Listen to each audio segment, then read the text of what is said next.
बहू के भरोसे इतना बड़ा घर कैसे छोड़ जाऊँ? सुनो जी, मेरी सहेली के बेटे की शादी है, हम सबको बुलाया। आरती जी ने खुशी से बताया तो आरती जी के पति राकेश जी ने कहा, हाँ, तो हम सब चलेंगे। वह भी तो हमारे जतिन की शादी में सब परिवार आए थे और बहू सोनू को भी मुँह दिखाई देकर आए गए थे, तो हम सब भी चलेंगे। राकेश जी ने खुश होकर कहा, लेकिन सोनू को तो 8वाँ महीना चल रहा है, हम सब कैसे जा सकते हैं? जतिन का यहाँ रुकना ज़रूरी है, पर जतिन तो दिन भर में ऑफ़िस चला जाता है, फिर बहू अकेली कैसे रहेगी? कोई ऊँच-नीच हो गई तो किस किस विश्वास वाले को घर पर छोड़कर जाना होगा? राकेश जी ने चिंतित होते हुए कहा, हाँ, तो हम सोनू की छोटी बहन को बुलवा लेते हैं, अपनी बहन के साथ में रह लेगी। ये सुनकर आरती जी भड़क गई, ये क्या? पूरा घर बहू और उसकी बहन के हवाले छोड़कर थोड़ी जाएँगे।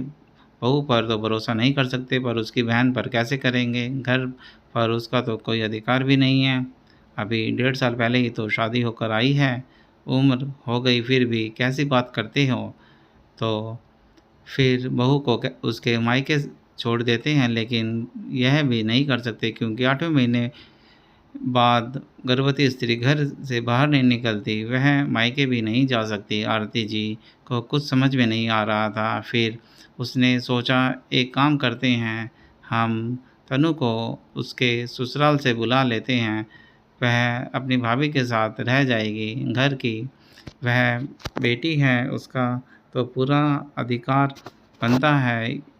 और यह कहकर वह तनु को फ़ोन लगाने लगती हैं। तनु फ़ोन उठाती है और कहती है, हाँ मम्मी, आप कैसे हो? भैया कैसे हैं? पापा कैसे हैं? सब अच्छे होंगे ही ना? अभी बुआ सास के बेटे की शादी में गई थी तो व्यस्त थी, आपसे बात नहीं कर पाई। तो हाँ, तो तू ध्यान से सुन, तेरी रवीना आंटी के बेटे की शादी है तो मुझे और तेरे पापा को वहाँ जाना है। अब तू 3 दिन के लिए अपने मायके आ जा। बस इतना बड़ा घर तेरी भाभी के भरोसे कैसे छोड़ के जाऊँ? तू समझ रही है ना मैं क्या कह रही हूँ? आरती जी धीरे से बोली। तो तनु ने जवाब दिया, हाँ मम्मी, मैं समझ गई। आखिर इतना बड़ा घर बहू के अधिकार क्षेत्र में थोड़ी आता है। और फिर कुटिल हंसी हंसने लगी। ठीक है मम्मी, मैं बच्चों और मनीष के साथ आज रात को ही आ जाती हूँ। ये सुनकर तनु ने फ़ोन रख दिया और अब आरती जी निश्चित हो चुके थे। सोनू सोनू उन्होंने आवाज़ लगाई। सोनू को 8वां महीना चल रहा था, पैरों में सूजन आई हुई थी, चेहरे पर थकान थी, आँखों में नींद भरी हुई थी। वह धीरे-धीरे आई तो आरती जी ने कहा, सुन, आज रात को तनु आएगी, बच्चे और जमाई बाबू भी आएँगे। अच्छा-सा खाना बना लेना, कोई कमी नहीं रखना। जमाई बाबू को कोई शिकायत नहीं होनी चाहिए और वह 3-4 दिन यहीं पर रहेंगे तो उनकी अच्छे से देखभाल करना। सोनू ने हाँ में सिर हिला दिया। आरती जी जाने के लिए अपना बैग तैयार करने लगी और सारी तैयारियां कर ली थी। तभी घर की घंटी बजी। उनकी बेटी तनु अपने परिवार सहित आ जाती है।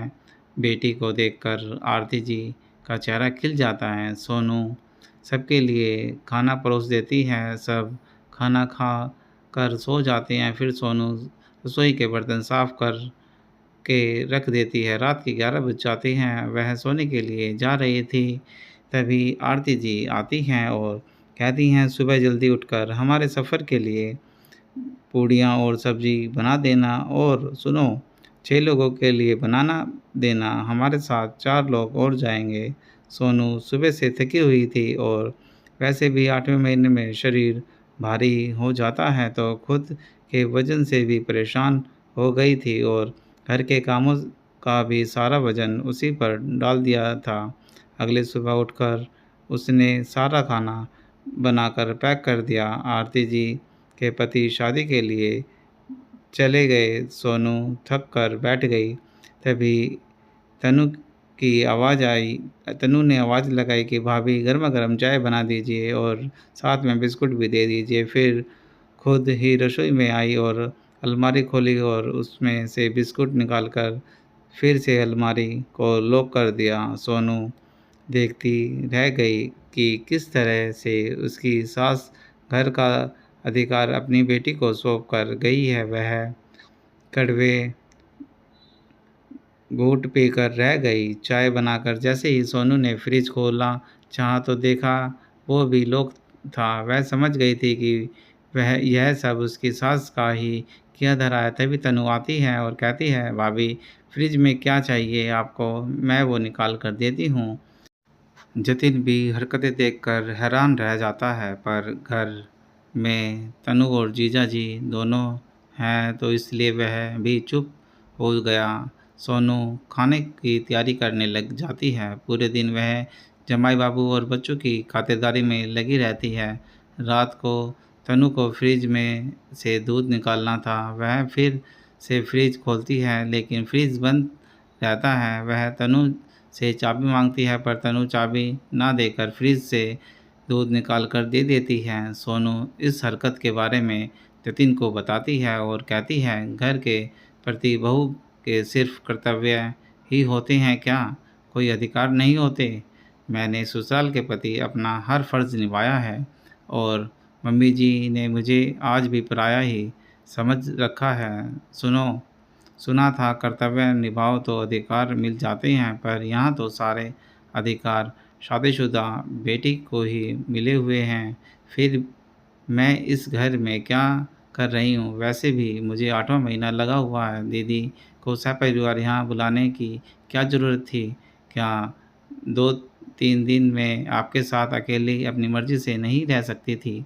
तनु दीदी मुझ पर निगरानी रखती हैं। मैं कितना घी तेल इस्तेमाल करती हूँ, कितने बादाम भिगोती हूँ, फ़ोन पर किससे बात करती हूँ, कितने घंटे काम करती हूँ और कितने घंटे आराम करती हूँ। जतिन को भी यह बात बुरी लग जाती है और सोनू 2 दिन और संभाल लो। अभी दीदी के सामने कोई बात करने से फ़ायदा नहीं होगा क्योंकि दीदी की 4 बातें बन जाएगी। मम्मी को आने दो फिर बात करते हैं। सोनू हामी भर देते हैं। अगली सुबह रविवार था तो वह देर तक सोती रहती है। तनु सुबह ज़ोर-ज़ोर से आवाज़ दरवाज़ा पीटती रहती है। सोनू उठो, बच्चों के दूध का और इनकी चाय का समय हो गया है, तुम अभी तक नहीं उठी हो। सोनू हड़बड़ा कर उठ जाती है और दरवाज़ा खोलती है। तनु का चेहरा गुस्से से लाल हो जाता है तो सोनू चुपचाप रसोई में चली जाती है और अपना काम करने लग जाती है। 3 दिन निकल जाते हैं। अब आरती जी शादी से लौटकर आ जाती हैं।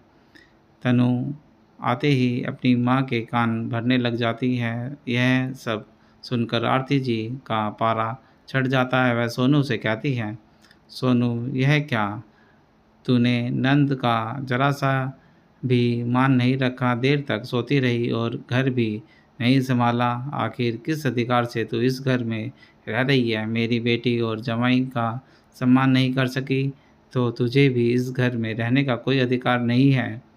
सोनू चुपचाप खड़ी थी। तभी जतिन आता है और वो बोलता है कि मम्मी, सोनू के साथ मुझे भी इस घर में रहने का अधिकार नहीं है।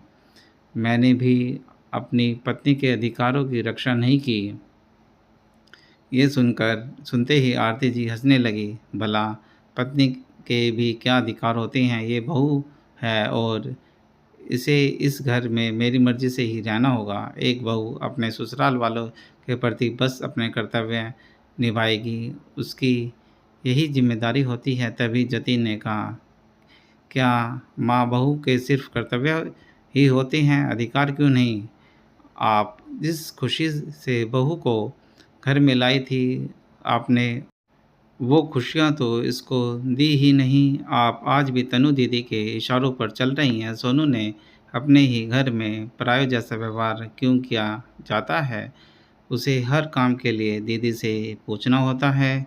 दीदी तो पराई होकर भी इस घर पर अधिकार जताती है, पर सोनू तो इस घर के लिए अपना सब कुछ छोड़कर आई हैं, तो वह क्यों अधिकार नहीं जता सकती? तो वह घर संभाल रही है, अपनी कोख में संतान को पाल रही है। एक बहू का अधिकार सिर्फ रसोई में खाना बनाना ही है क्या? आप घर की हर चीज़ का अधिकार तनु दीदी को देकर गई थी, तो फिर सोनू का इस घर में क्या स्थान है? माँ बस बहू माँ बस बहुत हो गया, सोनू मेरी पत्नी है, इस नाते से उसका भी इस घर पर पूरा अधिकार है। उस दिन सब दूध वाला दूध देने आया तो दीदी ने कहा दूध ज़्यादा मत लेना, बहुत महँगा हो गया है। मम्मी, सोनू प्रेग्नेंट है, अगर वो 2 समय दूध पिएगी तो उसकी सेहत अच्छी रहेगी। दीदी रोकने-टोकने वाली कौन होती है? मैं भी तो कमाता हूँ ना, मैं आप लोगों पर निर्भर नहीं हूँ। बेटी को सब अधिकार है और बहू को नहीं। जतिन बोलते जा रहा था और आरती जी भी मुँह सुजाकर सब सुने जा रही थी। मम्मी जी, अब जब एक लड़की बहू बनकर आती है तो उस पर कर्तव्य की गठरी का बोझ डाल दिया जाता है और उसके समस्त अधिकार छीन लिए जाते हैं। हँसने का अधिकार, बोलने का अधिकार, अपनी मर्ज़ी से खाने-पीने, रहने, घूमने का अधिकार, सब पर पाबंदी लगा दी जाती है और उम्मीद की जाती है कि वह फिर से हँसती रहे, सबके हिसाब से काम करती रहे, ज़रा-सी भी आवाज़ ना करे, अपनी नींद का त्याग कर दे, अपने सारे आराम को भी भूल जाए, अपने शौक को भी भूल जाए, अपने मायके को भी भूल जाए, अपने हिसाब से जीना भी भूल जाए। आरती जी और तनु दोनों चुप ही हो जाते हैं। तनु की आँखों से आँसू बहने लगते हैं। मेरे भैया और भाभी, मुझे माफ़ कर दो, पर इसमें मेरी भी गलती नहीं है। कोई लड़की अब मायके में तभी अधिकार जमाने की कोशिश करती है जब उसे ससुराल में कोई अधिकार नहीं मिलता और वो मन मसोस कर रह जाती है। ससुराल में वो दबी-सहमी रहती है, पर मायके में उसकी आवाज़ बुलंद हो जाती है। मेरी नंदों ने मेरे साथ यही सब किया था, मेरा भी मन दुखता है, तभी तो मैंने अपने मन की सारी भड़ास सोनू पर निकाल दी। मैंने कभी ये नहीं सोचा कि जो मेरे साथ हुआ वो मैं मेरी भाभी के साथ क्यों कर रही हूँ। जिस तरह से मुझे परेशान करके मेरी नंदों को खुशी मिलती है, उसी तरह सोनू को परेशान करके मुझे खुशी मिलती थी। पर सोनू बड़ी नसीब वाली है जो उसके पति उसके साथ खड़ा है, उसके लिए बोल रहा है। मैंने भी ये सब सहन किया था, पर मेरे पति ने मेरी खुशियाँ और मेरे अधिकार के लिए कभी आवाज़ नहीं उठाई। ये सब सुनकर तनु के पति मयंक की आंखें शर्मिंदा से झुक गई। वो कुछ बोल नहीं पाया। सबकी बातें सुनकर आरती जी बोलती हैं, किसी की कोई गलती नहीं है, सारी गलती मेरी ही है। सभी समस्याओं की जड़ तो मैं ही हूँ। पहले मैं भी सोचती थी कि मैं मेरी बहू के साथ कभी भी गलत व्यवहार नहीं करूँगी, पर सास बनते ही पुराने दर्द ताज़ा हो जाते हैं और मैं भी बहू के साथ सास बनकर ही रही तो कभी माँ तो हुई बनी ही नहीं। मेरी सास भी मुझे हर अधिकार से वंचित रखती है। तेरी बुआ ही घर पर राज करती थी, जैसे वो करती थी तो तेरी दीदी वैसे ही करती थी।